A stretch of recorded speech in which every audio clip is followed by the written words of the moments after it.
17th, regular meeting of the Franklin City School Board to order. Thank you all for joining us today. Do we have a motion to come out of closed session? I move that the school board having been in closed session pursuant to a proper motion come out of closed session. We have a motion. Do we have a second? Second. Any discussion? Hearing none, all those in favor signify by saying aye. Aye. Any opposed? Any abstentions? That motion carries. Do we have a certification of our closed session? Whereas the Franklin City School Board has convened a closed meeting on this date pursuant to an affirmative recorded vote and in accordance with the provisions of the Virginia Freedom of Information Act. And whereas Section 2.2, 3712D of the Code of Virginia requires a certification by this school board that such closed meeting was conducted in conformity with Virginia law. Now therefore be it resolved that the Franklin City School Board hereby certifies that to the best of each member's knowledge, 1, only public business matters lawfully exempted by Virginia law were discussed in the closed meeting to which this certification applies, and 2, only such public business matters as are identified in the motion convening the closed meeting were heard, discussed, or considered. We have a motion to certify. Do we have a second? Second. We have a motion and a second. Any discussion? Hearing none, all those in favor signify by saying aye. Aye. Any opposed? Any abstentions? That motion carries. Next up, we have motions from closed session. We have a personnel agenda and a personnel agenda addendum. Do we have a motion in regards to either of those? I move to approve the personnel agenda as presented. We have a motion to approve the personnel agenda. Do we have a second? Second. We have a second. Any discussion? Hearing none, all those in favor signify by saying aye. Aye. Any opposed?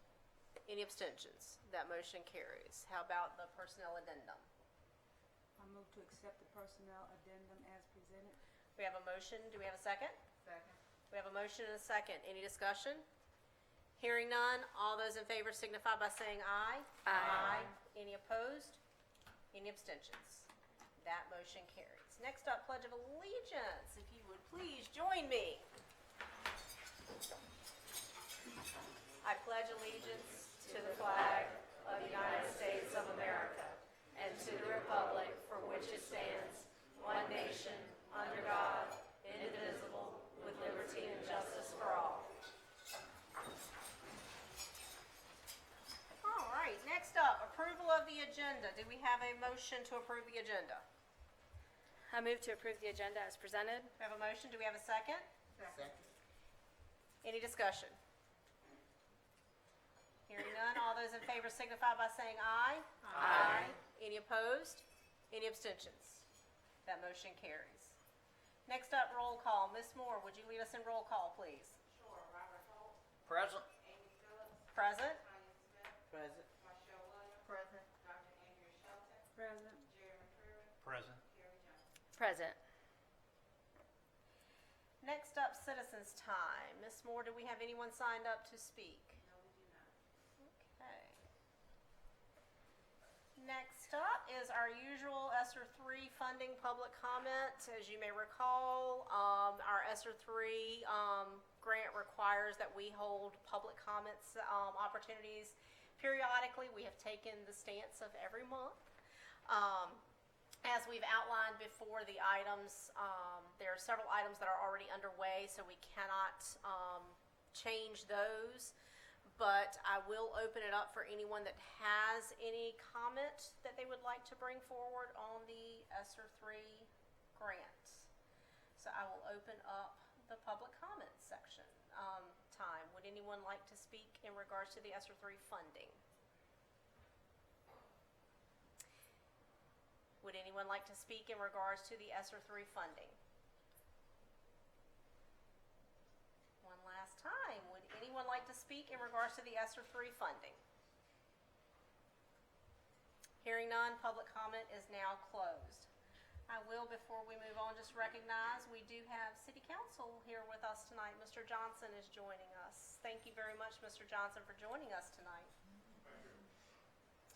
Next up is the consent agenda. We've got 2 items on the consent agenda. First one is a budget adjustment in regards to the big part of that is the VISTA memorandum of understanding that will allocate that funding. And the other is the RIPE grant, which is $35,000. Any questions on either one of those items? And I will say, Mr. Ryder is here tonight. We don't see just his head on a screen tonight. He's here with us. And next up is the minutes from our February 17th meeting.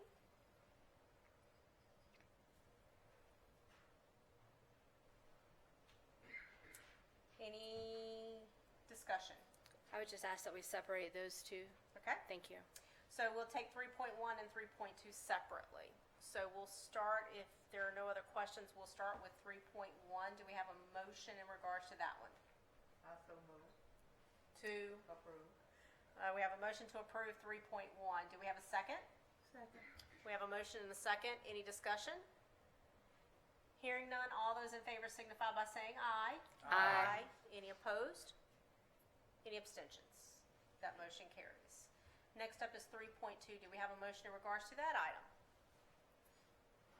I move to approve item 3.2 as presented. We have a motion to approve 3.2. Do we have a second? Second. We have a motion and a second. Any discussion?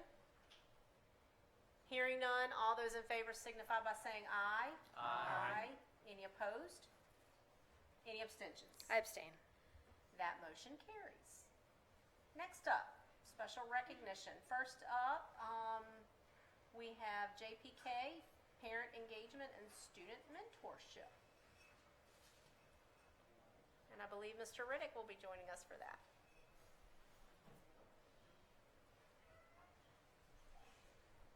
Good evening. Good evening, Madam Chair and board members. I stand before you today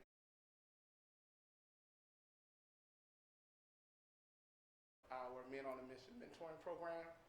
However, before we start, I would like the young men to stand forward.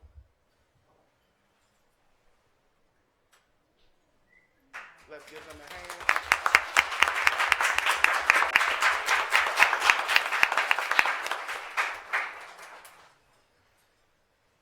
You may be seated. It is indeed a blessing to lead such a great group of young men. You're talking about 147 male students from grades 6 to 8 at JPK Middle School.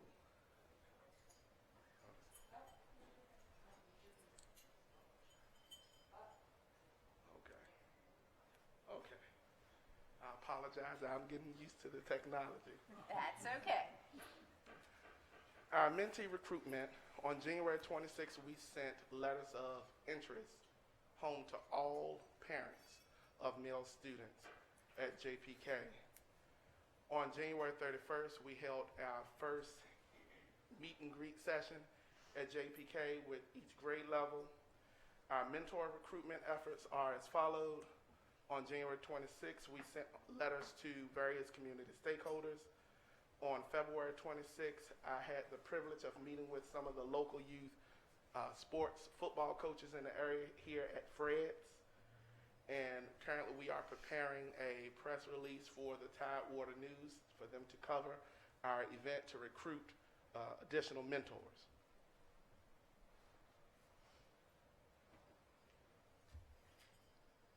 Our program session calendar is as follows. We meet during specials every Monday from 7:40 to 9:04 for 6th grade, 9:05 to 10:24 for 7th grade, 10:25 to 11:44 for 8th grade.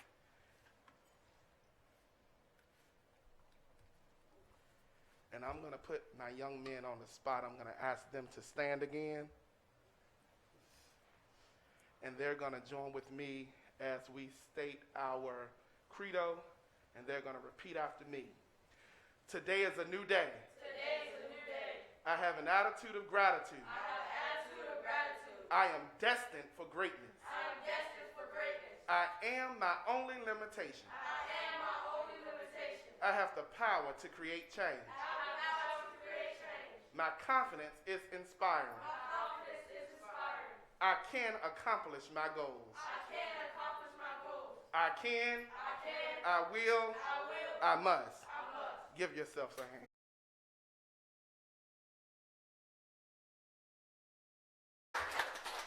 These young men are fired up and ready to work. We are going to take the city by storm in a good way. And this is our executive leadership team for our general board. Our general president is Mr. Jaden Wood. General vice president, Andy Thomas. General secretary is Christopher Powell. And our new general treasurer, who was recently appointed, is Mr. Ben. Wave your hand, Ben. He's our new general treasurer. Our general board members also includes our 6th grade unit president, Mr. Josiah Clark, our 7th grade president, Mr. Xavier Owens, our vice president representing 8th grade, Mr. Jordan Duck. And as you will see, these are pictures of our officers at the time of the presentation.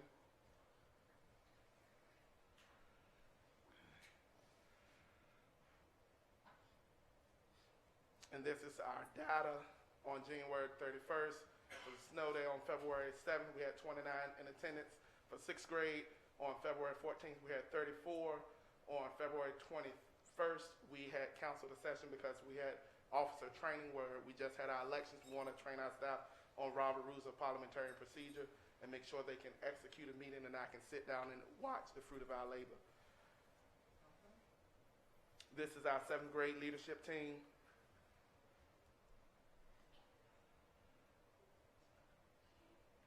As you can see, the data for our 7th grade as well. Our 8th grade leadership team. And our team is really bonding and gelling together, working together. They exchange all great ideas. We have a think tank where we decide on ways we could improve our school climate and our community as a whole. Our upcoming sessions, as you all know, on tomorrow, which is not reflected, we had a date change. Tomorrow we will have our installation of officers, and we will have a guest speaker, and the guest speaker is none other than our state delegate, Clinton Jenkins of the 76th Congressional District for the state of Virginia. He will be our keynote speaker and also our facilitator for the installation of officers. Our proposed field trips, pending approval and COVID, is we're planning to go to the Safari Park, the National Great Blacks and Whites Museum, and when we are in Baltimore, we will also stop at the monuments in Washington, D.C., so our students could actually put their hands exactly in the places that we see on TV and read about in our history books. Thank you for giving me this time. This concludes my presentation.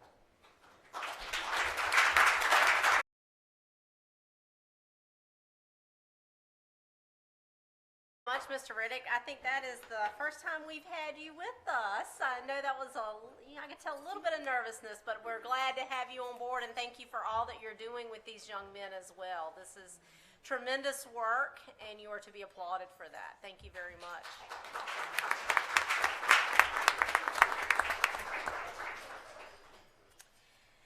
Next up, there's a bunch of clanking going on out here, so I guess we better hurry up and get to that.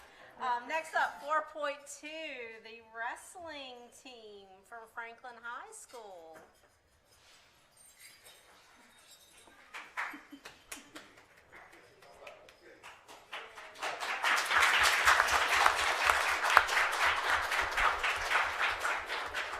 All right, good evening, school board, and everyone else in attendance tonight. It's my pleasure, first of all, to introduce you to the 5th place team in the state of Virginia, the Franklin High School wrestling team. If y'all please stand.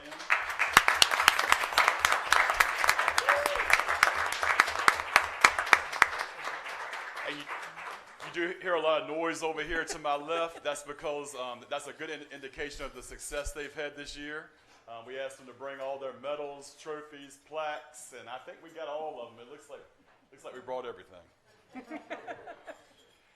Okay, so just a little bit about the Franklin High School wrestling team, because this could really go on for 30 minutes, but I promise less than 5. So here's the highlights.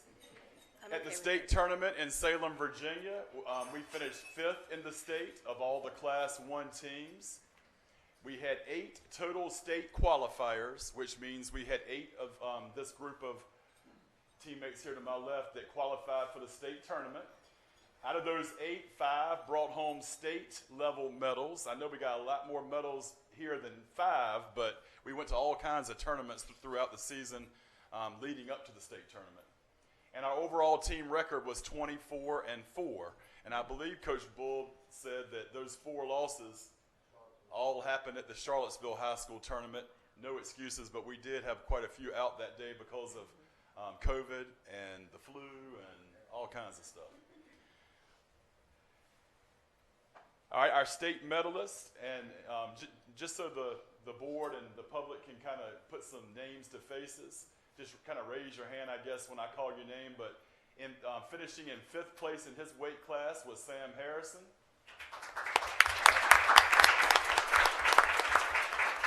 Finishing in 5th place in his weight class, and I should have probably put the weight classes up there because I don't remember, I don't want to call him that wrong, but Markeelan Fenner. In 4th place for his weight class was Davon Curtis. And then we had 2 state runner-ups this year. They were wrestling for the state championship for their weight class, and they make a huge deal about that at the Civic Center and put the spotlights on and all kinds of lead-up music. It really is a good show. So we had 2 state runner-ups this year, Devin DeShields and Bishop Jr.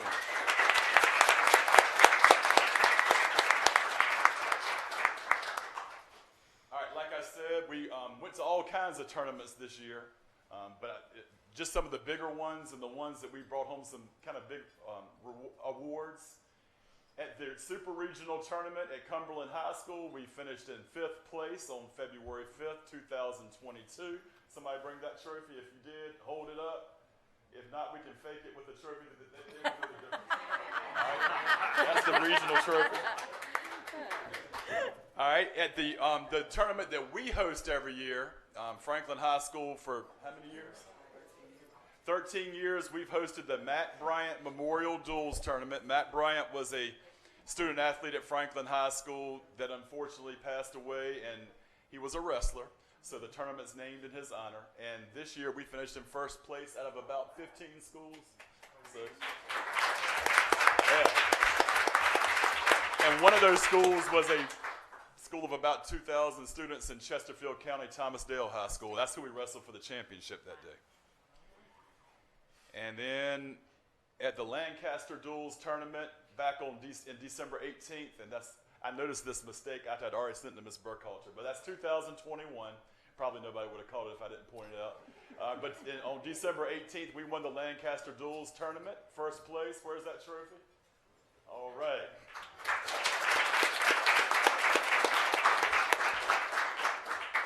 And we just want to wrap this thing up by thanking the board, our superintendent, our assistant superintendents, the community, for all the support of Franklin High School athletics, not just the wrestling team, and not just athletics, also our activities. We have a lot of successful programs at Franklin High School. Last month, I believe, we honored the theater troupe.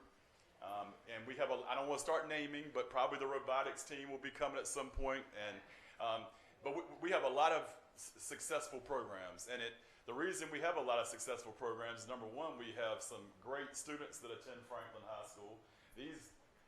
I'm looking around to make sure I'm not telling a lie, but everybody in this group has awesome grades. If we average their GPAs up all together, I know it would be over 3.0. It might be as high as 3.5. This is a great group of student athletes, with student coming first before athletes. Yes. So let's give them a hand for that.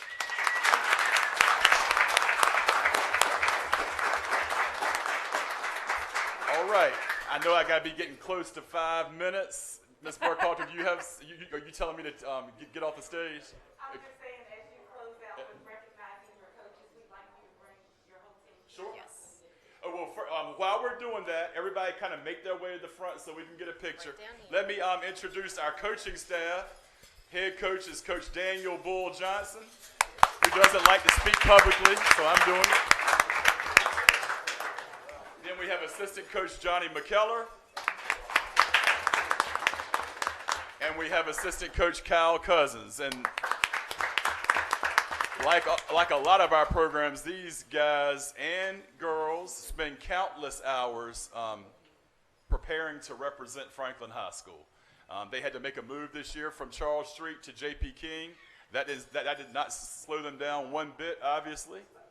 And by the way, 5th place in the state matches our best finish ever. We don't want to slight the 2019 team because they also finished in 5th place. But they're in a tie for the best finish ever at the state tournament for Franklin High School. All right, so parents, everyone else, newspaper, take all the Stand up in this one. pictures you want, and then we're going to take a seat. Just kidding.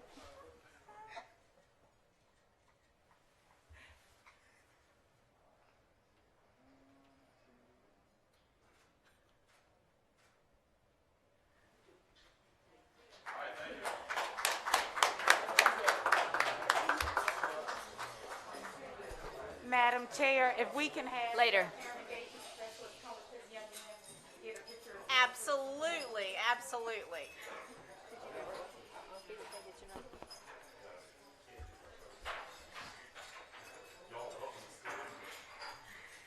But y'all can stay.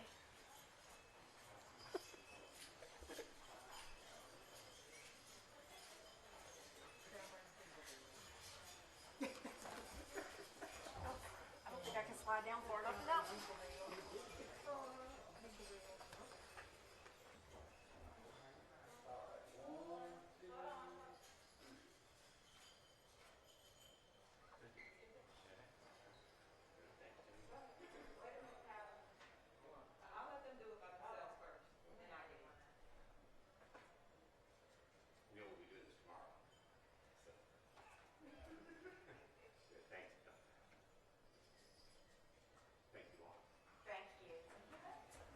job.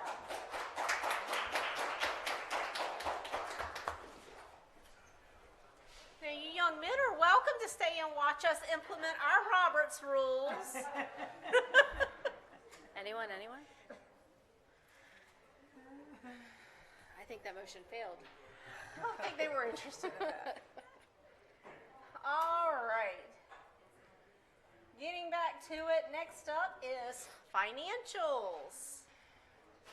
With the live and in-person, Mr. Ryder. Good evening, Madam Chair, Board.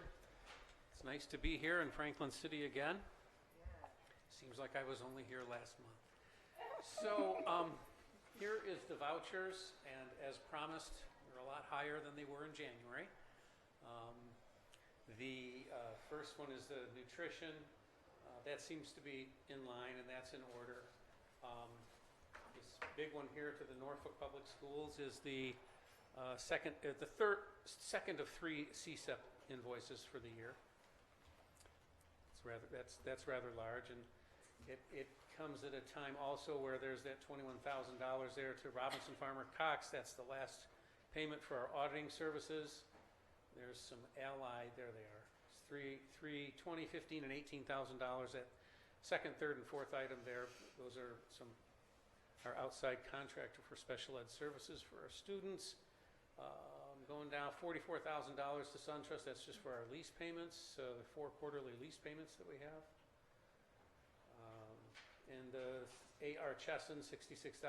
That's the last payment for the bathrooms, so we own them, so the bathrooms are paid for, completely done. They can't take our toilets. And No so refill on the here, toilet. the rest of this is just your normal monthly grant expenditures. So $46,000 in grant expenditures for a total of just under $600,000 for payables. Anybody have any questions on these? Are we continuing to work with the city on cash flow? Oh, yes. Yep. Yes. Okay. Just follow Every day. All They right. literally, every day. All right, very good. All right. The financial statements, I present these every month. It's part of the Code of Virginia. That board is to be informed. Okay, yes, so under the yellow column is last year, the same thing, the same format. Under the blue is this year. 67% of our year has passed now. We've received about 61% of our revenue. That's not bad. But remember, some of the state revenue is pushed to the later months, especially the CSEP reimbursement. And then, of course, your instructions, $7,644,000 is the budget, and we're at just under $4 million, and that's only 52% because remember, July and August are all pushed into June, so you don't really know your figure until the end of June. The textbook fund, nothing to be surprised about. We are supposed to be running a deficit because our beginning balance was $173,000, and we have to spend that down this year. So it's no problem with the deficit there. Like I did report to you last month, under the blue column for the nutrition, the cafeteria, we had about $100,000 deficit last month, so we cut it in half. Good job, Vargas. But that's because the revenue had to come in. So the revenue was delayed in coming in. This is the grants. The overall grants, you're always going to have a deficit until June, and then it's all accrued back, and it should be zero. And the $318,000,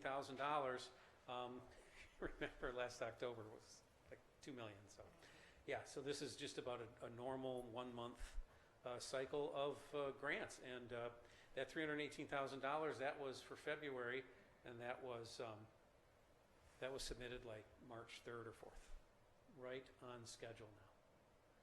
And so this is the overall income statement. You probably wouldn't have noticed if I didn't point it out, but down there in the expenses,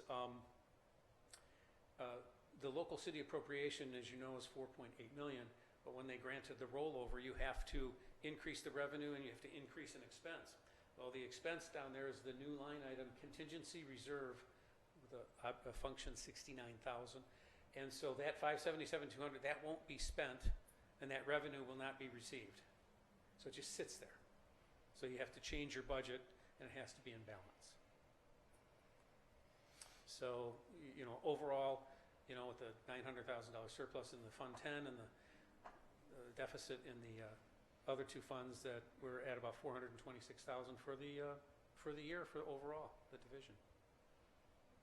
Does anyone have any questions on the financial statements? All right. Hearing none. Thank you.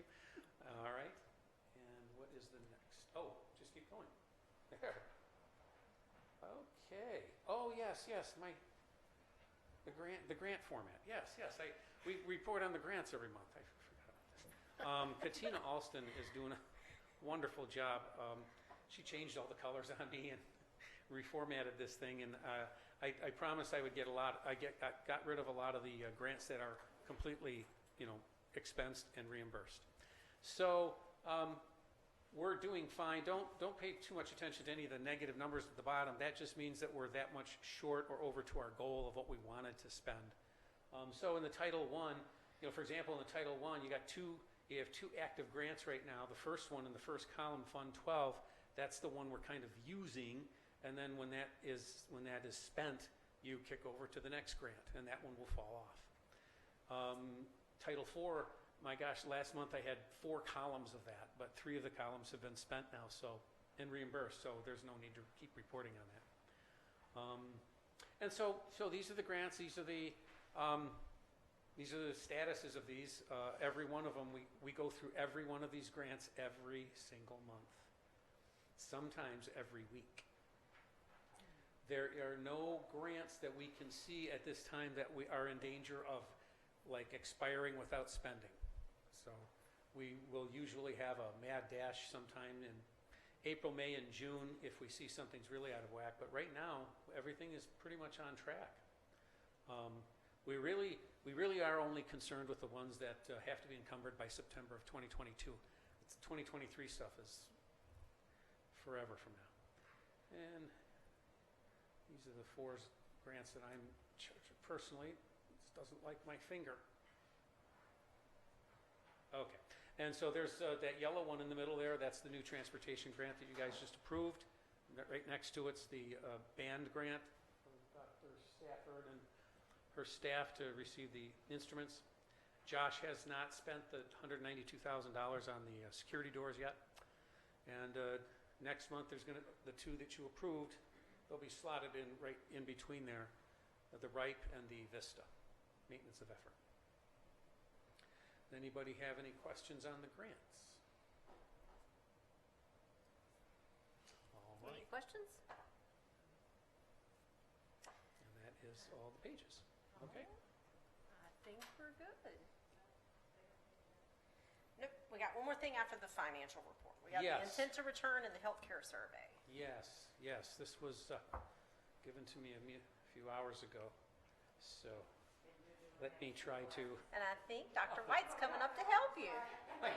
my cohort, Dr. White. Good evening again, Madam Chair, school board members. We have our intent to return survey data for your first review.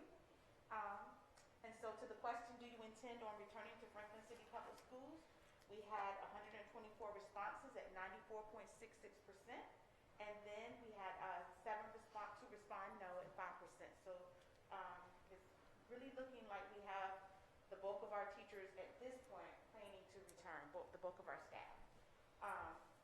So we asked if your answer was no, what was the reasoning? And so you can see 3 responded they were retiring, 1 responded that they were relocating, and then we had 3 to respond that they did not wish to share at this time.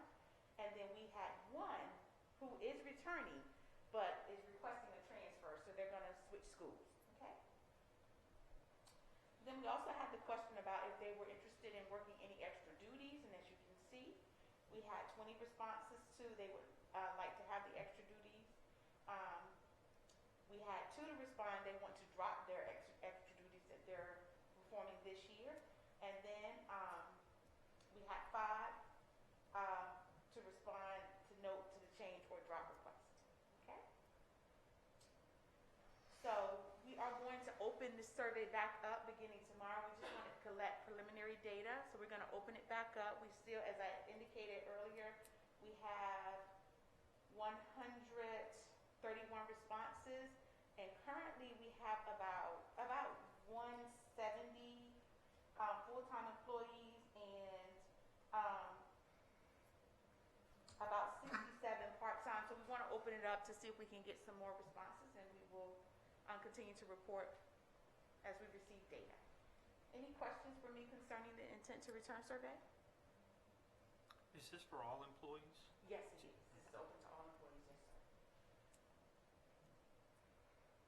All right. Thank I don't know why it's moving.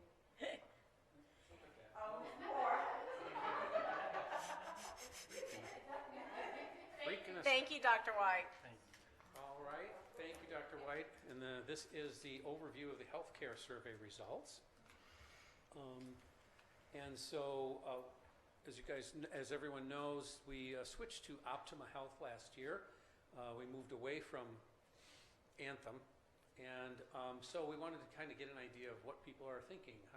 What's your satisfaction level with this? And so about 33 of a total of 85 that answered, we got 8 responses, rating it with only 1, rating 2 stars, 3. So the largest there is 38% of the people gave it a 3, 1 being bad, 5 being great. So kind of right in the middle, about 30, 69, 70% is both in a 3 and 4 star range. And have you found the number of providers under Optima versus Anthem to be, or how have you? And so roughly 80% of the people have found it's about the same. And some 17 responses said that they have fewer providers. And so do you believe your out-of-pocket costs under Optima versus Anthem to be? So, 48 said about half of the people said that about the same. This depends on the medical claim too, and what kind of coverage you have. And so 40%, 36 of the responses said they think it's higher than what it was under Anthem. So if given a choice, it boils down to this. If given a choice, would you want to stay with Optima or switch back to Anthem? And so 67% of the respondents responded they would rather switch back to Anthem. That was kind of interesting to me. And about 33% would go back to Optima. So during the course of the plan year, you're required to meet a predetermined deductible. The deductible is based on your select. Okay, would you be interested in paying a higher monthly premium for a lower deductible? Overwhelmingly, 80% said no. No, we do not. Do you intend to enroll in FCPS health coverage next year? 58% said yes. 41% said no.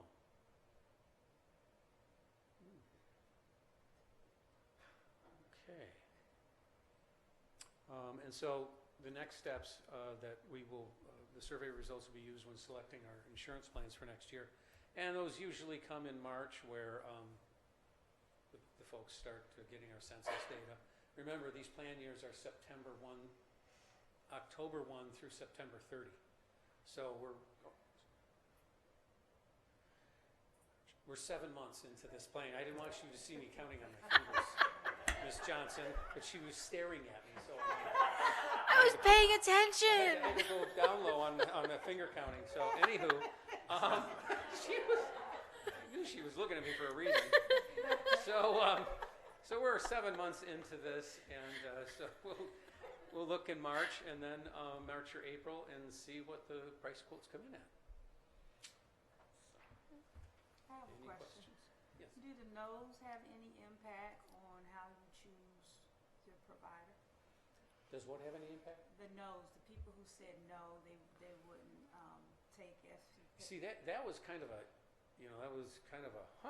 moment for a lot of us when we saw it. 41% said no.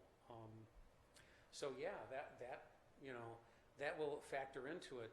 I wonder if those folks are the Anthem fans, So then, when I will do this, I will be comparing the two plans, make sure all the benefits are about the same, and figure out what the costs are. And if it's a coin toss between the two, we'll put it out to the people and let them decide.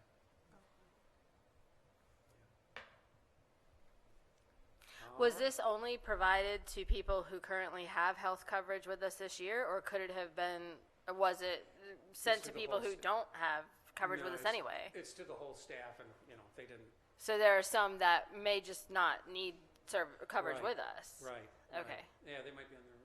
A spouse Or or something. something else, right? Right, Okay. Right. Any other questions for Mr. Ryder? I forgot, Mr. Rupp. Go ahead. You were going to say something. No, I was just going to thank everyone and take a seat. Be gone. Are there any employees that sit on the committee that selects or recommends our health insurance program? I'm sorry, I'm not aware of a committee. Okay. I don't think we have an insurance committee. And didn't we make this change because their premium was a little lower, or is that incorrect? Partially, if I remember correctly, but the big driver was because at that time, Anthem was not in network for the hospital here. Okay. The hospital and Anthem parted ways, and so they took away one of our big providers. But Optima was fine. That was the big driver, Mr. Holt. Okay. Yeah, that was the main impetus for actually. I think these surveys are fantastic. Yeah, something like this slide, Dr. Shelton, this is something like, 41%, that's kind of a lot, Has that status changed with the hospital? Yes. Yes. It did. After we Not moved very over to long Optima, after. it wasn't very long afterward that Anthem was probably losing a lot of, and they're like, work it out, just work it out. Other providers are going to pay, so you guys have to pay. But it took months to get there. It did. But it was very shortly after we made the switch that Yes, it was. they struck an It agreement. was so short afterwards that they called me and asked if they could come back. We've already signed everyone up, man. We're down. That train's left. Any other questions for Mr. Ryder? All right, thank you all. Thank you. Thank you, Jeff. Next up, federal programs. We've got Nutrition, and Ms. Vargas. Good evening, Board. How are you? Good evening. Good evening. Okay, school nutrition. So we actually had our federal review this year. The last one we had was in 2017. There were 4 findings that I needed to answer to. All of these have already been submitted to the VDOE as a corrective action plan. One of them was regarding our local school wellness plan. The plan was created with the assistance of the VDOE. So we have the plan that was already in our board policy, JHCF, was actually outdated. So that needed to be updated. And that was created and submitted to the board for approval on March 3rd, and I believe that that was already approved. There was a statement in there that needed to be updated along with a number of other things. So the statement was corrected and submitted for approval. The second corrective action plan, still pertaining to the student wellness policy, was just additional information that they needed. The wellness plan was created with the Alliance template. I needed to provide also title for the position for the person who is going to be responsible to maintain the local wellness policy to assure that we are abiding by the rules. That was also submitted to the board for approval and approved. The third corrective action plan was regarding school fundraisers. So each school is allowed 30 fundraisers per year. They need to be, there needs to be a clause included in the policy. Sorry, a little warm in here. So schools are permitted to allow 30 school-sponsored fundraisers per site during the school day to be exempt. And the snacks must be exempt from smart snacks in the school nutrition standards. So everything that we serve our students must abide by the smart snacks regulations. And that includes the sodium content, sugar content, calories. We must ensure that we are feeding our student nutritious foods for breakfast and for lunch. So fundraisers must abide by those same regulations. We can't just start selling candy bars to our students. Anything that they can consume from hand to mouth immediately must abide by the smart snack regulations. So this needed to be included in the policy that all schools must adhere to. Question for you on that. Yes. When it says 30 school-sponsored fundraisers, are they, so like if they're selling concessions at a basketball game, does that count as a school-sponsored fundraiser? Yes, it does. Interesting. There are a lot of regulations. It's very detailed, and I understand that there hasn't been a cohesive participation. So this policy being public on our website, having the schools included in the creation, and so that way they understand school nutrition isn't just serving lunch on a lunch line or serving breakfast in a bag. Right. It's very involved and very detailed. And we need to ensure that we are offering our students nutritious meals throughout the entire day.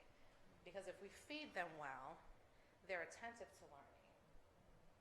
So we're in a school system, they look at the child as a whole.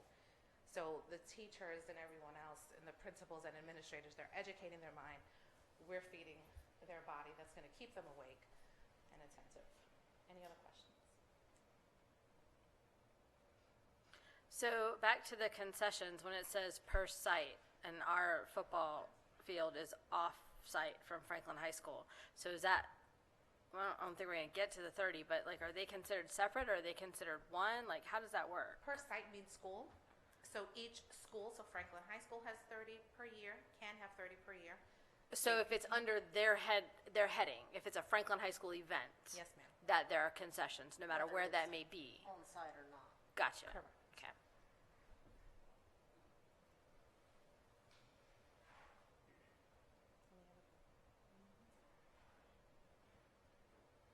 Any other questions?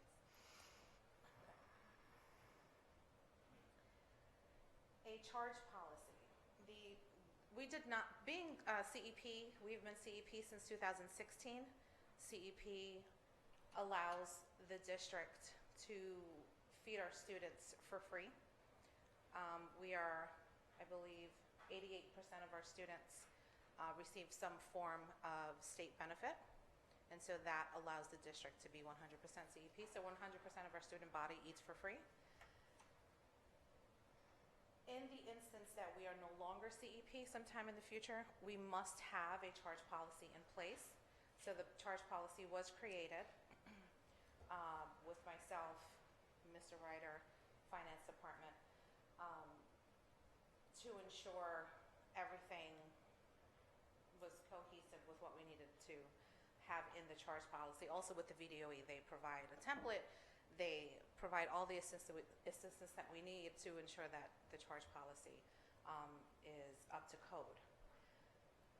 So that was created and submitted to the board for approval on March 3rd. Do we have any questions on the charge policy?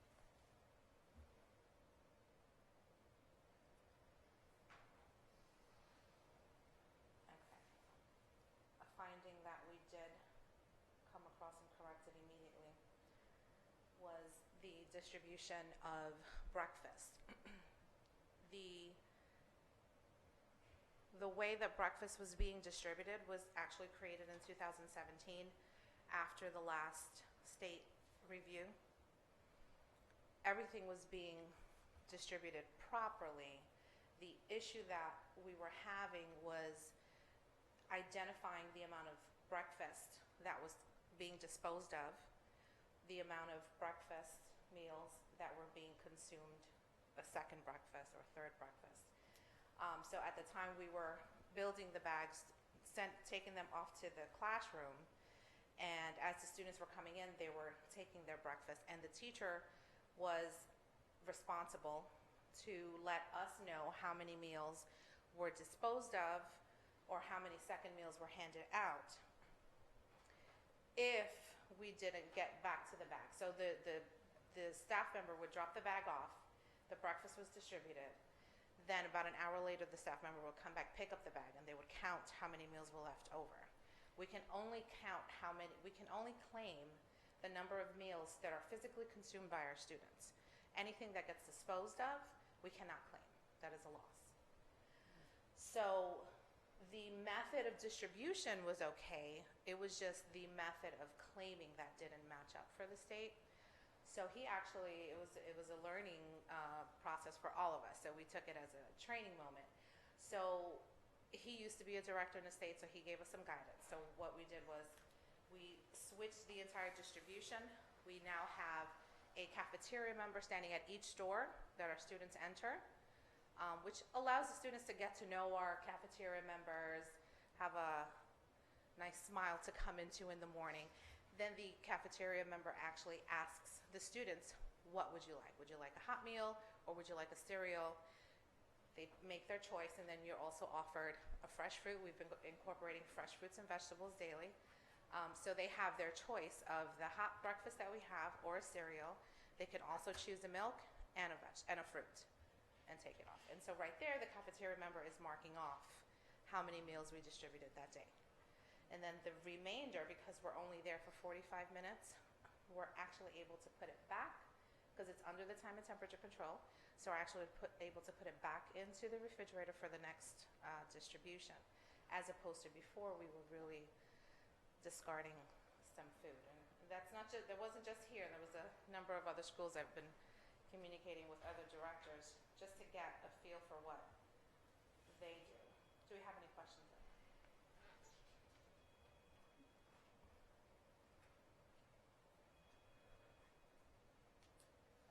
So, yeah, I'm Yes. sorry, I'm trying to understand understand this whole program. So the school's reimbursed for each meal that is consumed by a student? Is that correct? Yes. Okay. So we try to get enough, so every day we're taking notes of what the kids enjoy, what they don't enjoy. So that way we serve them what they like, but that's still within the Smart Snacks guidelines. So I have to put in all the nutritional value if I'm going to introduce anything new to make sure it's well under the sodium maximum and the sugar maximum. So we prepare our numbers compared to the day before. So we distribute the meals, take note of how many we served. There's also a production sheet that needs to be done. I'll talk about that on the next slide. Then those numbers, they need to keep record every single day. They put it in a folder. At the end of the month or the first day of the next month, they send that to me. I tally up the numbers per each school, how many breakfast items, how many lunch items, and that is the number that I submit into the VDOE website, and then they reimburse us for those meals.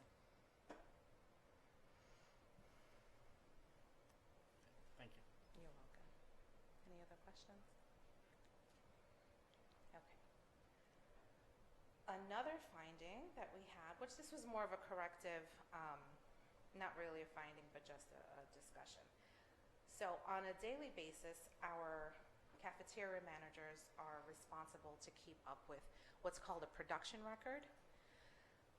Production record is pretty much a Excel spreadsheet. So I fill in this information with what we have. We have one for breakfast, for lunch, after school snack, and when we start to provide the evening meals. Any meal service that we serve must have a production record. And this is pretty much in case they can't make it out to the site to do a physical review. I have to send this to them and they can see that we are actually compliant with the 5 components that we are supposed to serve for each meal. But as the manager, they need to ensure that every item is here. So the list of food that we serve is listed.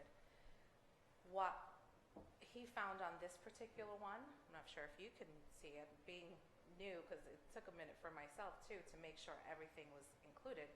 He saw himself that we physically serve every day a fruit. Every day 5 components we must serve.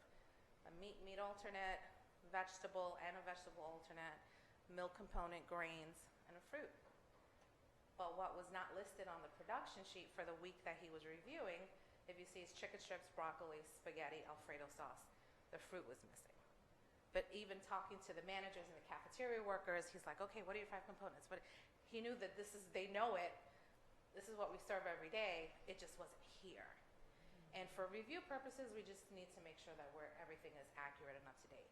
So this is something that they must work with on a daily basis. So the minimum amounts of serving, 2 ounces of meat alternative, grain, fruits and vegetables.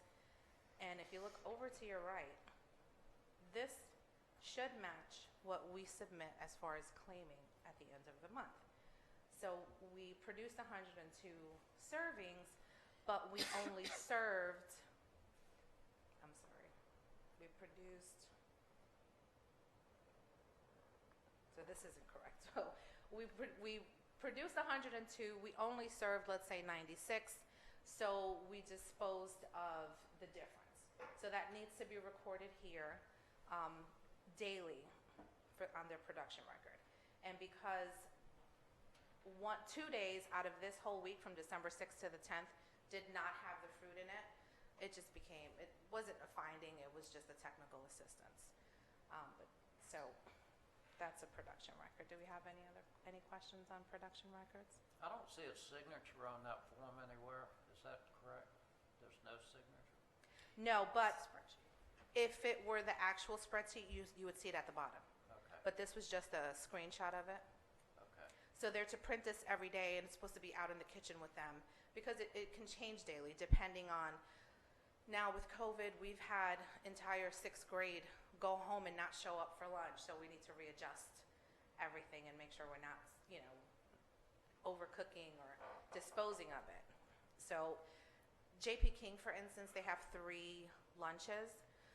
So we'll prepare for 6th and 7th grade, but then there's a larger gap between the 7th and the 8th grade lunch, and that's when we'll cook more food. So it's fresh for the 8th graders, and that also helps us with portion control, waste of food, so we make sure that we are cooking for the students that are there without having to discard of anything. Great, thank you. You're welcome. Okay. Food and safety requirements. So most of our food comes from the USDA. For this upcoming year, we actually received $62,000 so that we can purchase meat alternatives, fruits and vegetables. But a lot of our food, some of our food comes from Richmond Restaurant. We have a contract with Richmond Restaurant. In that contract states there's what's called a Buy American provision. So we buy domestic items only. So with the issues that we've been having over the last year with food chain supply issues, we've been having to make changes last second because it didn't come off the truck, they didn't have it, or they're substituting items that they didn't let us know ahead of time. So I am fully aware of the Buy American provision, and we stick to make sure we inspect the cans as they come in, the boxes, they have the USA label on there. In the instance that they substitute it with something else, I did not know that the vendor has to supply us with a statement from the vendor or the manufacturer stating, we had to substitute this item because we couldn't get it domestically, so we're sending you mixed fruits from China, but it's still packaged in the USA. So I have to have that on file. So we actually, as we walked through the storage facility, he found mixed fruit from China, and in the freezer, broccoli from Ecuador. So I needed to chase down or contact the vendor and ask them to send me a letter as to why they substituted these items. So it wasn't a finding, it was more just a, So is that because they don't trust out-of-country supply or quality control? a couple of reasons actually. We want to support America. We want to buy here and support our own, and so they ensured that that was the provision that was placed into our contract. And if in the case that we cannot buy anything that's domestic, if I wanted broccoli and it's not domestic, I should have been given the option to say, okay, I'm going to switch it to peas, as opposed to you just sending me what you have, right? And with school nutrition, we're so heavily regulated, thankfully, with the USDA. So I know when that truck comes, we're going to inspect it when it comes off for damages or anything, but we feel secure in that it's been inspected the entire line down. So when we serve this to our students, it is safe for them to consume. Any other questions?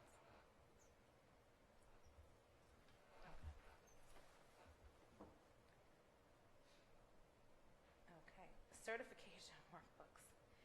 This it wasn't a corrective finding. It was, I forget the term, but a discussion. So he was looking at December 6th to the 10th to review. What I'm required to have as the supervisor, as I'm introducing new items to the menu, is it's called a workbook. It's a giant Excel spreadsheet. So as I'm creating the menus, I need to put each item into this spreadsheet that I want to serve our students. This spreadsheet helps us to ensure that it is compliant with the American standards of nutrition. So I would put in here, I want to serve beef teriyaki or something. I would put in the name of it, the serving size, or the grains, or whatever I have in here. I'd come up with the menu, put every item in there, and I don't have the next slide here, but there was another slide in here. It would turn red if it wasn't compliant, or it would go green if it was compliant. So that would tell me, okay, we're good for this menu for this week. We can serve these items. And that's it. And our next review is actually in 5 years. So this was a great learning experience and painless and good. So we have some time to fix some more things and ensure that our students are getting fresh quality foods. Do we have any other questions? So your work has been reduced to a science. Oh, yes.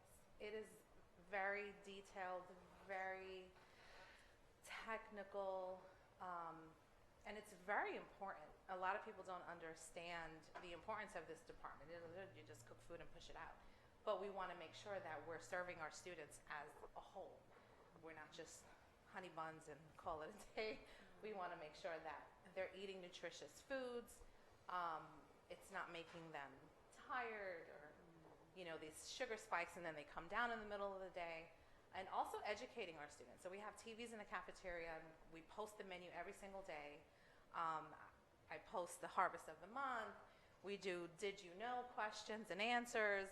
So the students who sit there and read, they understand where their food is coming from, what's a kiwi, what different things. It just circulates every single day. So on top of seeing them excited for what's on the line and fresh fruits every day and vegetables, they're able to sit there and educate themselves as they're sitting through lunch.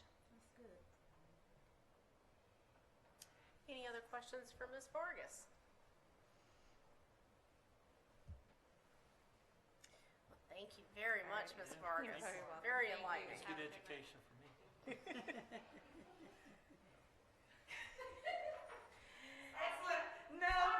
No, you know. I'm the next writer. No, you beat Ryder tonight. And you clearly have not worked with him long enough. We put him first because he has undiagnosed ADHD, so you were literally killing him at the 4-minute mark. It's okay. And the board is policy, so now I feel like I have to call another division and put our board up against another board because you trained them on your job tonight beyond the policy. So thank you for that thorough report, Ms. Vargas. It's okay. Ms. Johnson, you always challenge us, and you asked that question This about is pick on the Johnson 30 Day. It is. You asked us about the 30. Yes, the 30 site. The Yes. 30, yes. Yes. Yes, so I know Travis melted on the inside. And he already knows every board policy, so he was going to dig into yours by tomorrow morning, and I would have had an email. So I'm going to save you that time because Dr. White, growing into her position, sent me a text message. She is going to be on that, but she believes that the concessions do not apply to the 30 because it is outside of the school day. But she will follow up at the next school board meeting with that for the clarification. Okay, yeah, because there were two policies there. One that talked about during breakfast and during lunch, and then there was the extra one that said the 30. So. But great question. But Travis was sitting there. I said, "Oh no." Well, I said, well, look. Let me just say, I sell from some of those concession stands, and I don't want anybody to come, well, that board member, she's like tossing out candy bars and Gatorades, and I'm not going to be that person. No, like happy to help with the concession stands, but not if I'm going to get in trouble. Okay. That's why we all are here to push each Okay, I other. don't want the and keep us nutrition in police balance. after me. So Meta Stratton could not be with us tonight as she is out sick, so I will provide her update. This is just keeping you all aware that we are adhering to the testing schedule that we provided to you at the beginning of the school year. So our current testing updates, FHS, writing SOL, will have 83 students tested with 2 left to test. And at this point, they should be done because this was completed on Monday. FHS VAT testing will test a total of 15 students, and then they'll be administering their quarter 3 benchmarks. For Joseph P. King Jr. Middle School, for their VAT testing, they'll have 10 total students participating in the VAT this year. For SP Morton, they'll have 9 total students tested and 1 collection of evidence. For professional development, something new that we asked Ms. Stratton to do this year, since we have so many new staff or long-term staff and they don't know the historical data, or the why behind the numbers. We've asked her to provide professional development to all 3 schools on the difference between state accountability and federal accountability, especially for SP Morton and JPK, because they are Title I schools and they must meet both. And we don't want them to fall within that bottom 10% and get additional sanctions from the VDOE. So she completed her last of these professional developments. She will provide makeups for those staff that had to attend their CPR training this week by the end of the month. Quarter 3 benchmarks for SP Morton start on Monday.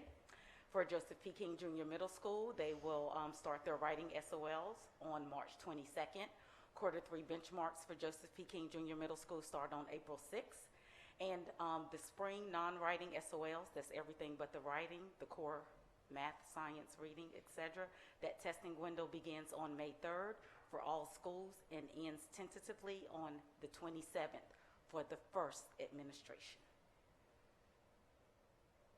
Mrs. Stratton is also working on the master's schedule. So for our past board members, as you know, Dr. Sterling charged the department with a 2-year window to have students schedule online. So Ms. Stratton is implementing that this year, so she wanted to provide you an update with that.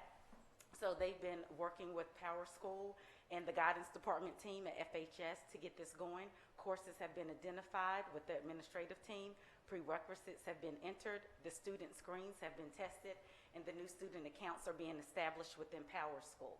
Training videos are being made to utilize with the students as well to help them with this transition. SP Morton and JPK scheduling teams are in the process of identifying homeroom groups. So their teams are consisting of the instructional specialists as well as the administrators, as well as Ms. Stratton and Ms. Bonzer within the assessment and accountability department. In addition, rising 12th grade, they will begin their virtual registration March 21st through the 25th. 11th grade, March 28th through April 1st. Rising 10th, April 4th through the 8th. And rising 9th, April 4th through the 8th.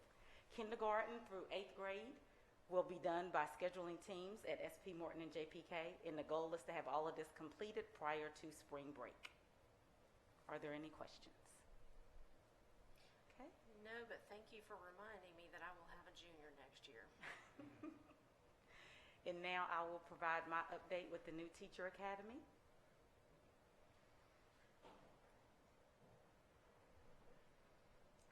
I slid Mr. Phelps in, that's correct. Mr. Phelps, you can come up and provide an update on your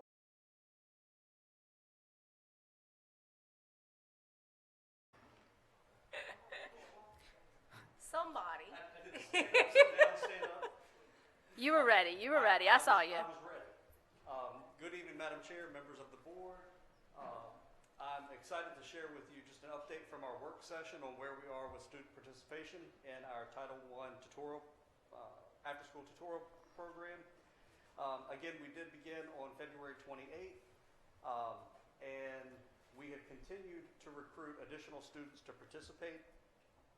The data that I'm providing in the presentation was what was collected as of Friday, March 11th, but I do have up-to-date data. So you can see that we increased 15 students at SP Morton as of Friday, March 11th. And as of today, we are at a total of 70 students, which is 10 additional students beyond that, which is provided in the presentation. One of the biggest things that we did, we continued to make phone calls home and sent additional permission slips to the students who were initially selected with our instructional specialists and teachers. After looking with data, Dr. Tyndall also continued to push this out in her Pony Express, which is her weekly communication home with families. And after the end of last week, we opened this up to additional students. We have had several parents who have reached out to us requesting that their children participate in the program. And because of space, we have been able to accommodate many of those requests. So I'll give Dr. Tyndall just a few moments to share with you some highlights so far. Good evening, everyone. Thank you. Our students at SP Morton are super excited. We have we're very glad to have been able to open this up to some of the other students, because we had kids coming up to the office every day saying, I want to stay after school tutoring. What can I stay? I didn't get a permission slip. Can I stay after? Well, what do I have to do? So I said, well, let's give it a couple of weeks. We'll get everybody straightened out, and then we'll stay. Right now, our second grade is completely full, and we have no more space until we can hire a couple more people to stay after with them. But they are all excited. You can hear them coming down the hallway when we do dismissal at the end. They're all talking about what they've learned or what they've done, and they're showing you something that they made. So they're really, really enjoying it. So thank you. Good. And an update for JP King. As of March 11th, we had 7 additional students join the after-school program. As of today, we're totaling 27 students, which is an additional 6 students beyond that, which I've included in the presentation. And again, Dr. Stafford and her team have worked diligently, making those personal phone calls home, sending additional permission slips home, and have also been able to open up to parent requests. So, Dr. Stafford? Thank you. Good evening, everyone. Good evening. We have, in addition to sending permission slips home with the students, we have sent a second round home with the students. We have also emailed them home to parents. I mentioned the after-school tutoring program every morning in the morning announcements, and every afternoon in the afternoon announcements. I too, like Dr. Tyndall, included in my weekly Sunday phone blast that I send out to the parents. My teachers have made phone calls home to parents to remind them and to explain to them what a great opportunity this is and how important it is to get this, I was about to say remediation, but this acceleration to our students. So we are doing everything that we can possibly think of to get our students to participate. And those were the ones that we identified as most needing to participate based on their assessments, based on their last year's SOL, and based on their second quarter benchmarks. We just opened it up to other students in the building, the ones who were chomping at the bit to get into it. Just like Dr. Tyndall said, we had students who were, how can I, where's a permission slip?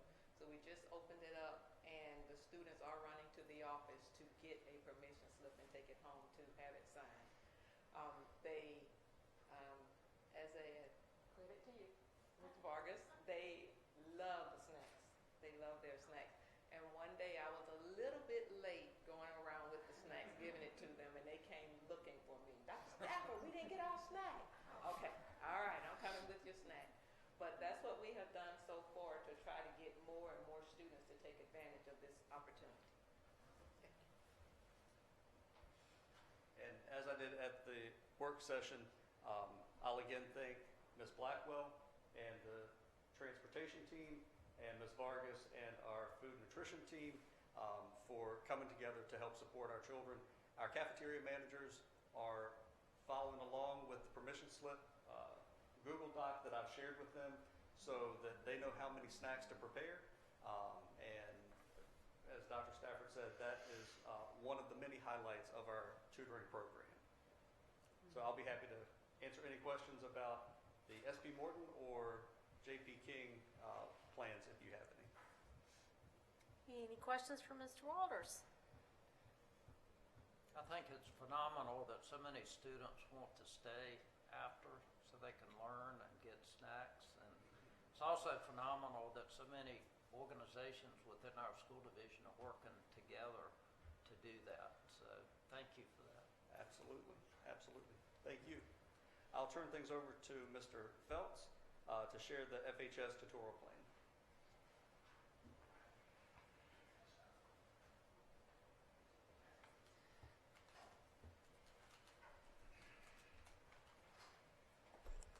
Okay, so good evening again. This is the Franklin High School Tutorial Plan that we are using to prepare our students for industry certification testing, for SOL testing, to close the gaps with our subgroups, for all kinds of purposes. So the first, let me get my glasses.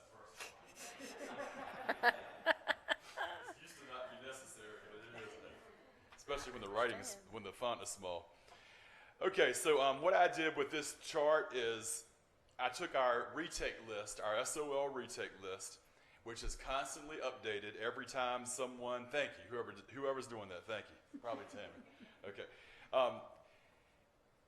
It's constantly being updated every time we have a round of testing, which is quite often at the high school since we're on a 4x4 schedule.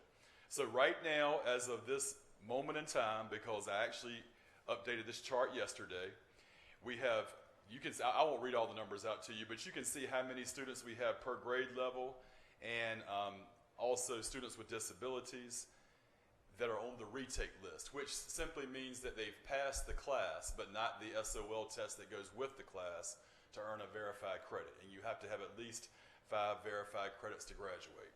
So we're always updating that chart. Okay, we test again. We test again in May for some of our retakes. That's why I'm hesitating. The writing retakes are in April. The non-writing retakes, some of them are in May, and then throughout the summer, we also have SOL Academy for the students who pass the course, but not the SOL test. Okay, so right now we're focusing on our 4 subjects that have the most retakes involved. And now, I don't want to say surprisingly, because World History 1 has been a challenge for us the last couple of years, but biology is kind of a surprise that it has risen to the top as far as subjects that we're having to focus on. But the good news is some Algebra 1 has moved down the list. We only have 11 students on the retake list, and you don't see geometry and Algebra 2 up there at all, which is a big improvement. And of course, writing is 11. So those are the 4 subjects that we identified as needing the most attention with our tutorial plan. We not only do after school tutorials, we do Saturday SOL academies. And one thing that we've really done a lot more of this year than in the past, because we don't have to depend on students staying after school, we're doing during the day pullouts during the teacher's planning blocks, and they don't have to give up their full planning block, but we do half of their planning block, and not every day, but like every other day. We do it during their planning blocks, and we also make a schedule where the students aren't missing another SOL class. So we try to pull them from subjects like art, PE, band.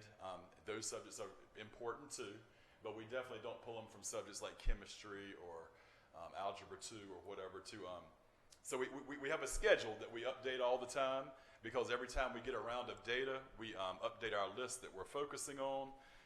But we are using we call them during the day pullouts more than we have in the past. But we're still doing the SOL academies on Saturdays. And we're calling it now SOL/CTE Academy, because we're also having our CTE students come in to get ready for industry certification testing. You also have to pass an industry certification test to graduate with a standard diploma. And I'm proud to say we've been focusing hard this year on our juniors and seniors, which is a group of approximately 150. And as of today, because I checked it with Ms. Harris, out of all of our juniors and seniors, only 18 of them still need to pass an industry certification test, which is a pretty good percentage. And out of those 18, only 5 of them are seniors. So we're only having to stress right now about 5 seniors that still need to pass an industry certification test. Okay, so obviously I'm not going to read all of this to you. Those are our dates for Saturday SOL academies throughout the year. Some of them are paid for by our project graduation grant. It depends on what category you're in as a student. And I don't want to get too deep in the weeds, but depending on your status as what you need to graduate and what attempt you're on for the test depends on if we can use project graduation grant to pay for the teacher to do the tutoring, or if we have to use local remediation funds. So that's why you see in parentheses I kind of have a target of what funds are going to pay for which Saturdays, depending on which students are invited to come. All right, and then we have a budget, of course, so we don't exceed our budget. And y'all have already approved the teachers that we have that work on those Saturdays and after school. That was done at the beginning of the year. We don't, every teacher doesn't come every Saturday, and every teacher doesn't stay every afternoon. So we kind of overestimate our hours to make sure that we stay under the budget. And we keep a running spreadsheet on all of that. All right, so is there any question? It's really not as complicated as my presentation makes it seem like it is. It's just trying to keep all the pots of money straight to make sure we stay within the budget. Could you return to the chart with Yes. the various subjects? Yes. The very first chart. I believe so. That chart? That chart right Yes, there. sir. So,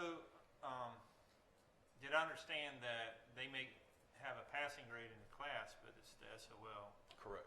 Why, is there a reason for that disconnect? Seems kind of a disconnect there. Well, you can have over a 60 average in the teacher's grade book, but not get a 400 on the SOL test. And I think I know what you're getting at is it shouldn't be way off. Like we shouldn't have students getting A's and B's and can't pass the SOL test. On the other hand, we shouldn't have students failing the class that pass the SOL test. It can be either way that things can be off. But we do sometimes have students that maybe get a D in the class or a C or even an A or a B and they're not a good test taker. Right. And they end up with a standard credit, which means they pass the class, but they don't have that verified credit, which means they pass the test that goes with the class. I got you. So just as an example, if I read the whole chart, in 9th grade, we have 15 students at the end of the first semester, because we've already had one round of SOL testing. We have 15 students that passed whatever math class they were in 9th grade, because some of them are in Algebra 1, some are in Algebra 2. Every now and then we have a geometry 9th grader, not usually. But 15 of those passed the class, but not the test. So they're on our retake list. We're also focusing with tutoring on, we have another group of students that didn't pass the class or the SOL test. They're not on this chart, but they still are focused. They're having to repeat the class and retake the SOL test in May, but they're not considered to be retakers because they're not, they're on a different plan, I guess is the best way to say that. In addition to the tutorial plan, are there, what's the word I'm looking for? I mean, is there kind of investigation to kind of, can you narrow down why that particular subject? Because it's kind of interesting to me that it's not more scattered. There's specific subjects that are kind of spiked, Yeah, and some of that has to do with the lack of a teacher in the classroom for some of those subjects. My eyes are on history right When now, you've got for example. when you've got a long-term sub in the class versus an actual credentialed licensed teacher in that subject matter, that can have an impact. Correct. Thank you. I also have a question about English. There are 2 students for grade 10 and 4 for grade 12, but I wasn't aware that, do we have end of course tests for those grades? We do. Some of our 10th graders are actually taking English 11. Okay. That's why you see it's 0 for 9th grade because we don't have any 9th graders taking English 11. Right, and so that was one of the things I was wondering, that can impact it as well, because if there's no end of course test, there's only an end of course test for English for grade 11 English. That's right. So what this indicates is that 2 of the 10th graders are taking 11th grade English and 4 of the 12th graders are taking 11th grade English. Is that what I understand? Well, they might have passed 11th grade English and they're in English 12, but they haven't passed the English 11 But they still writing or haven't. reading test. Okay, So they're gotcha. on the retake list. Okay. And then, of course, most of our 11th graders are taking English 11. Right. So therefore, that's why most of for English, 14 is, because most of them are in English 11, they're in 11th grade. Gotcha. Are teachers submitting the time that they use during their planning for tutoring hours? Is that something that? We can't double, they're already being paid from 7 to 3, from 7 a.m. to 3 p.m. So we can't pay them again during that time. But they do have to have a planning block. Right, but that's they don't where I have was. to have 90 minutes. The high school is very fortunate that our blocks are 90 minutes. So when they do tutoring, they don't give up more than 45 minutes of their planning block, and it's not every day. Okay, I just want to make sure that we're staying within the Code of Virginia where they're getting the planning that they're supposed to get without us having to. We are, and actually I have to be the one to say, our teachers sometimes will tutor every day the whole planning block. Right. You might think that I'm the one making them give up their planning. No, It's I actually understand. them. If you don't watch it, if you walk by their room, they've got 5 or 6 students they've pulled, and it's not even their day to have them. Right. Because they just want to work with them and get them, especially when it gets around testing time. Right. It was just the legality of it. I just want to make sure we're staying within those parameters. Yes, ma'am. Any other questions? Those of you who have seen this presentation in the past, you probably don't have it internalized as much as I do, but there's a lot less numbers on the retake list. I'm not saying that's because a lot of that has to do with the state providing waivers for local. We were able to give a lot more local verified credits and waivers due to COVID. So we don't have as many students on the retake list. So that's a good thing, but I don't want you to feel like it's because necessarily everybody's now passing their SOL test. We were able to give a lot of waivers because of COVID. And we have a lot of good instruction going on too. So we'll take a little bit of credit, but not the full credit. All right, any other questions? Yes, sir. Yeah, I'll go back to the history. Okay. I just want to feel confident that, like, from a personnel issue, I mean, if we're really needing another history teacher or saying, like, I mean, I guess we're confident that you're working with the central office to really fill those positions. Right. We have 3 full-time history teachers at the high school, and we're missing 1. And that one happens to be the one that taught World History 1. So you only have to have 1 history credit to graduate. You have to have 3 history credits, but you only have to have 1 verified credit to graduate. So in 9th grade is when you take World History 1. So, but you can get in 10th grade, you can get that credit with U.S. history. You can get it through World History 2. So we're not panicking because those 23, if they don't get it in 9th grade, either we're going to get it this summer during SOL Academy, or we're going to get it next year when they're taking U.S. history, and we've also got World History 2, and they're in 9th grade, so we've got till 12th grade to get that taken care of. The ones that concern me the most are the ones on that 12th grade line, the 4 English, the 2 history, the 3 science, because if they don't get that credit, that verified credit, they can't graduate. We got time with the 9th graders. Right. Of course, we want them all to pass the very first time. But. Well, yeah, and my only point was it kind of indicates there's something else going on that's contributing to the fail rate, I guess. Yep. We're down a teacher right now, but we're going to be okay. Yeah. The other 2 teachers on the history team are really, they're the ones doing the lesson plans. They're the ones making the PowerPoints. They're the ones putting the lessons in Canvas. And then we have a long-term sub that's facilitating. We all know that that's not as good as having a licensed teacher, but it's not like we're just doing worksheets every day and just giving them busy work. No. Mr. Smith and Ms. Banks are trying to fill in that gap, and they got their own classes. Right. Well, what about the math? Because this seems past year, that's one area I see that's always a challenge. Well, right now, our pass rate, real-time data, we're 73% for math. But we got that's after the first semester, so that's half of our math scores. We're going to have another group of math scores in May. But we're feeling pretty good about our math and our English. Where we're struggling right now at Franklin High School is history and science, because with science, everybody has to take the biology test. That's a federal requirement, so everybody's got to have biology. And then if you don't pass biology, you can still pass earth science or chemistry to graduate. But right now, we are in the high 40s as far as percentages for our pass rate for science and history. English and math, English is close to 80% right now. And the advanced students are this semester, so I feel like we're only going to go up. Math is looking good, not trying to celebrate too early. But science and history is actually where we're struggling the most. Right. And that's different than it's been in the past. So I'm glad we're doing good with math, but now we got to tighten up with science and history. But you asked about math. Are you concerned about that 15 in 9th grade? Well, again, I mean, I was trying to narrow down why if there's something specific, like missing a teacher, as you've already mentioned with history, I didn't know if we had a similar issue regarding math. Are we missing a math teacher? Or? We're fully staffed at Franklin High School except for one history teacher and a nursing CTE teacher. So it's not for math and science and English. It's not because we're not fully staffed. Okay. No, sir. All right. Any other questions for Mr. Phelps? Thank you. Thank you, Mr. Thank Phelps. Next up is going to be Ms. Burkhalter again.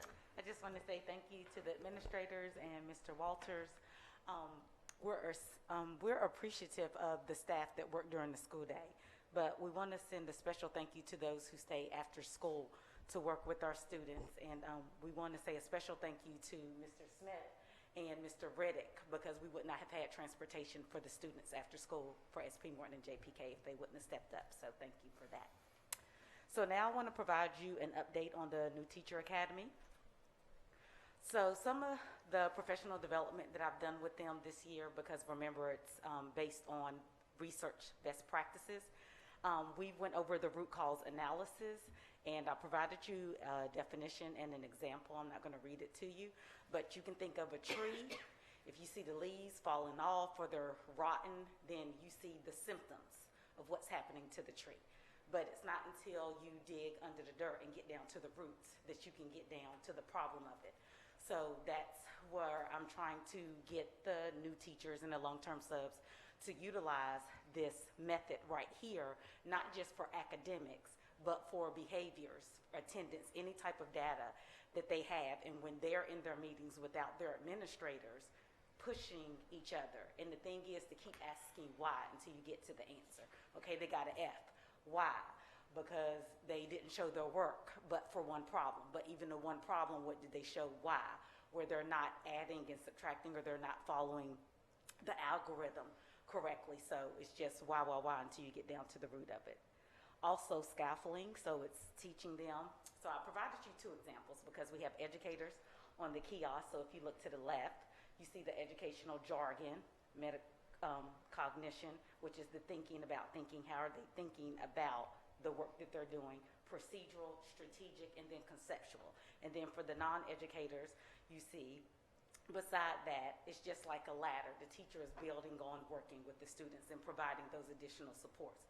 So for math example, we don't want them to use their fingers, so we're going to give them manipulatives before they can actually transfer the work and do it on the worksheet. So the more it starts out with the teacher being able to provide those assistants, and then they're pulling them away. Well, just giving those images for everybody to understand.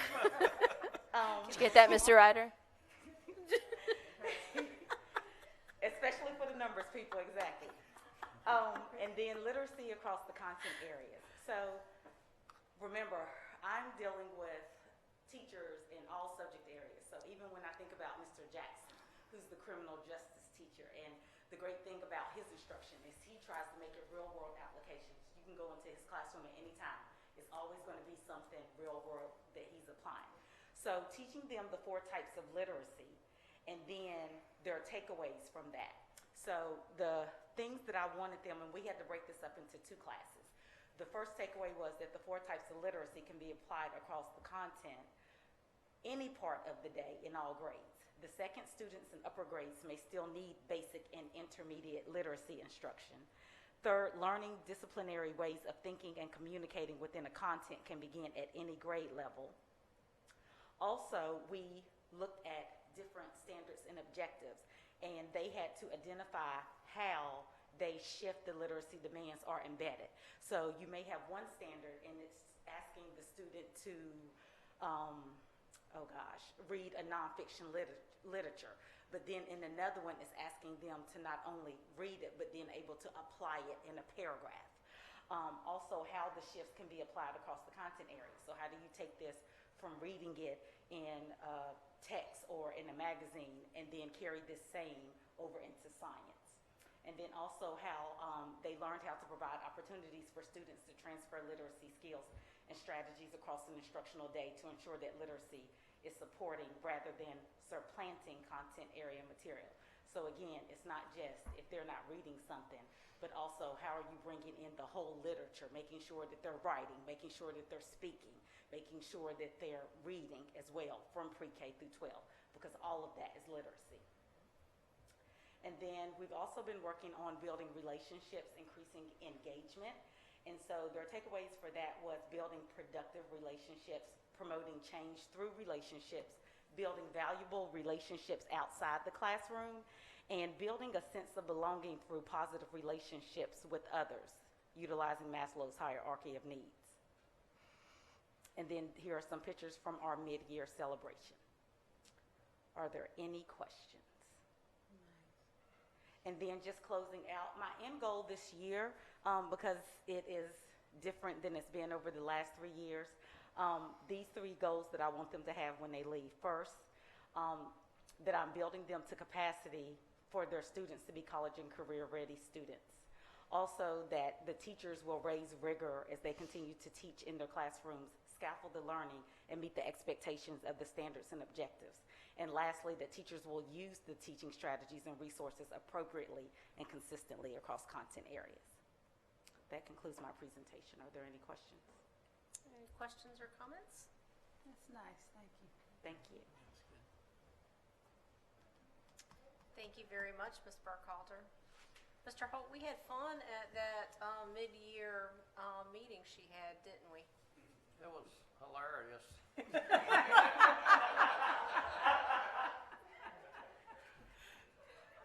I wanna find out what kind of vitamins Burkhalter takes.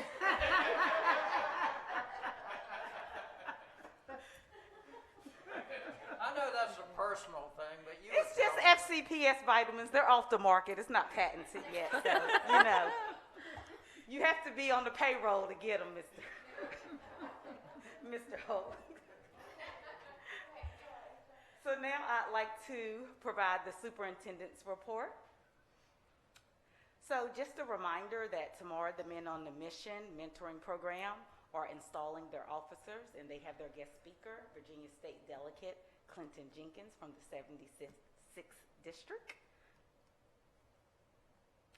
And now I want to provide a draft of the academic calendar for the 2022-2023 school year.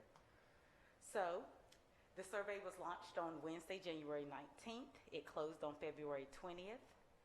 The following were the survey questions. I won't read them to you. 90 stakeholder responses were received. For question number 1, do you support the proposed 2022-2023 academic calendar draft? You see 62% said yes, which were 56 responses. For question number 2, an overview of suggestions or feedback received for the wellness days. You see the greatest response was 18, requested to start on Tuesday after Labor Day, with only a 4-person difference for requesting for spring break to follow Easter, and then 2 requested the wellness days continue, for a total of 56 responses.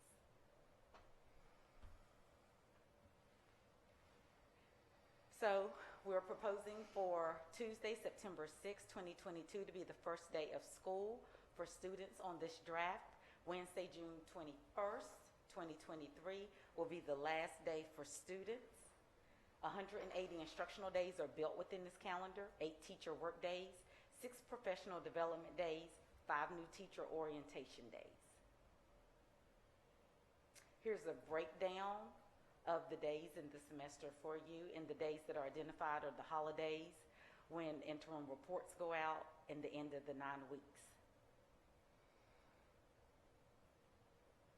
Then here's the overview of the calendar in the same format as you're used to, with the key provided on the back side. The superintendent is recommending for you all to approve the 2022-2023 academic calendar as presented. Any questions or comments? Any questions, comments, or discussion in regards to the proposed academic calendar for next school year? Madam Chair, I propose that we approve the academic calendar for next year as presented. Okay, we have a motion on the floor. Do we have a second? We have a a second. Any discussion? Hearing none, then all those in favor signify by saying aye. Aye. Any opposed? Any abstentions? We have an adopted academic calendar for next year. Thank you. And that concludes the superintendent's report. Thank you. Thank you very much, Ms. Burkhalter. Moving right along, business by school board members. First up, important dates to remember. Just as a reminder, next Friday is an early release day. Our next meeting, which is not up here, is actually on the 31st. That is our work session with the city, our budget work session with the city on March 31st. And then our next work session is on April the 7th. Looking through, spring break, of course, is coming up next month as well. Friday, April 15th will be Good Friday, which we will be closed that day and then off the entire following next week. Any other dates that I have missed? Business by school board members. Does anyone have anything to share?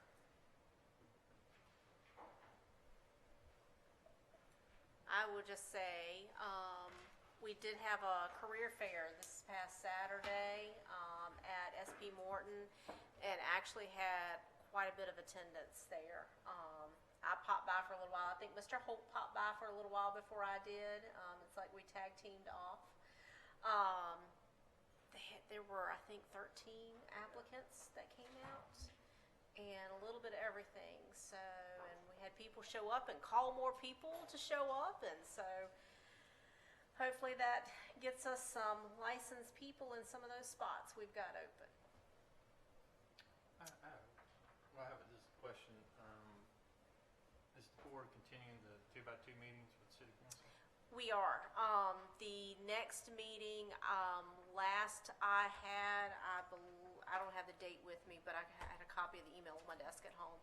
I sent an email to Mr. Rabel, Mayor Rabel, asking for a date, for him to pick a date for the next meeting, and I have not heard anything since. Since Mr. Johnson is here this evening, I will push that out to him as well, because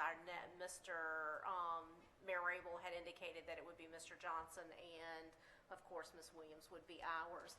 And our only request was that it would be after the 15th of this month. So we're just waiting on a date and time, and we will gladly meet. All right.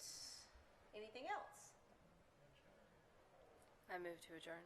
Are we there yet? I think I heard a motion. Did I hear a motion, Ms. Johnson? We got a second. Second. I heard a second. Third.